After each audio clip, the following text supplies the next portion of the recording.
Inilah dua mantan presiden Indonesia yang dilupakan sejarah. Mungkin kalian hanya mengetahui hanya ada 7 presiden yang pernah memimpin negara ini. Namun, kalian harus tahu, ada 2 presiden yang tidak terhitung pernah memimpin negara ini. Mau tahu siapa mereka? Yuk disimak video ini. Yap, mereka adalah Syafruddin Prawiranegara dan Mr. Saat. Pada tahun 1948 sampai 1949, Presiden Soekarno, Muhammad Hatta beserta pemimpin lainnya ditangkap oleh pihak Belanda dan dibuang ke Pulau Bangka. Maka dari itu, Belanda menyiarkan kabar bahwa negara Indonesia tidak ada lagi pemimpinnya, maka telah dibubarkan. Dari sinilah pemerintahan Indonesia mengalami kekosongan. Namun, ada satu Menteri Kemakmuran yang berhasil lolos dari penangkapan itu, yaitu Syafruddin Prawiranegara. Ia mengusulkan untuk membentukkan pemerintahan darurat demi mengisi kekosongan pemerintahan yang terjadi di Indonesia. Kemudian melalui telegraf, Presiden Soekarno menyetujui Syafruddin untuk memimpin pemerintahan. Maka pada tanggal 19 Desember tahun 1948, Syafruddin menggelar rapat dan dihadiri oleh Gubernur Sumatera yakni T. Ang Hasan. Dengan hasil, semua menyetujui pembentukan pemerintahan darurat Republik Indonesia.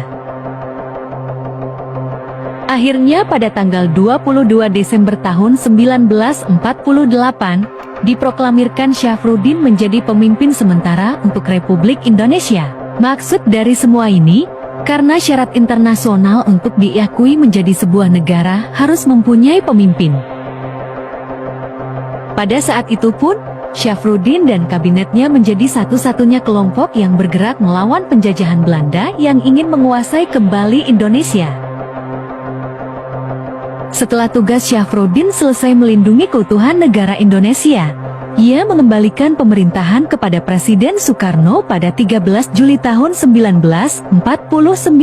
Masa jabatannya sebagai presiden kurang lebih 8 bulan, maka ia disebut-sebut sebagai Bapak Penyelamat Republik oleh para sejarawan.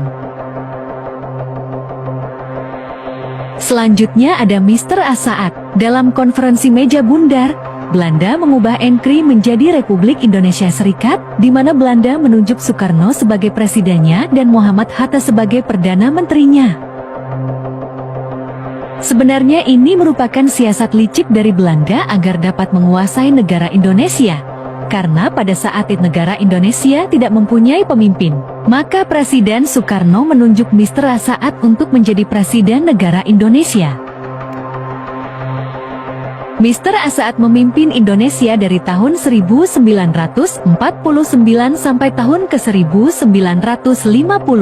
Akhirnya, Republik Indonesia dan Republik Indonesia Serikat resmi disatukan dan menjadi Negara Kesatuan Republik Indonesia.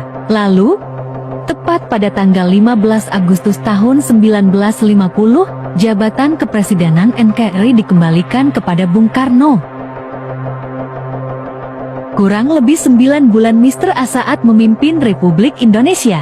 Namun, meskipun terbilang muda, Saat tetap dikenang sebagai orang yang bertanggung jawab dalam memimpin dan mempertahankan kemerdekaan Republik Indonesia. Nah, gimana sobat? Apakah kalian baru tahu? Atau memang sudah mengetahuinya? Coba tuliskan di kolom komentar. Sekian dulu dari saya. Semoga video ini dapat bermanfaat untuk menambah wawasan kita semua. Terima kasih telah menonton.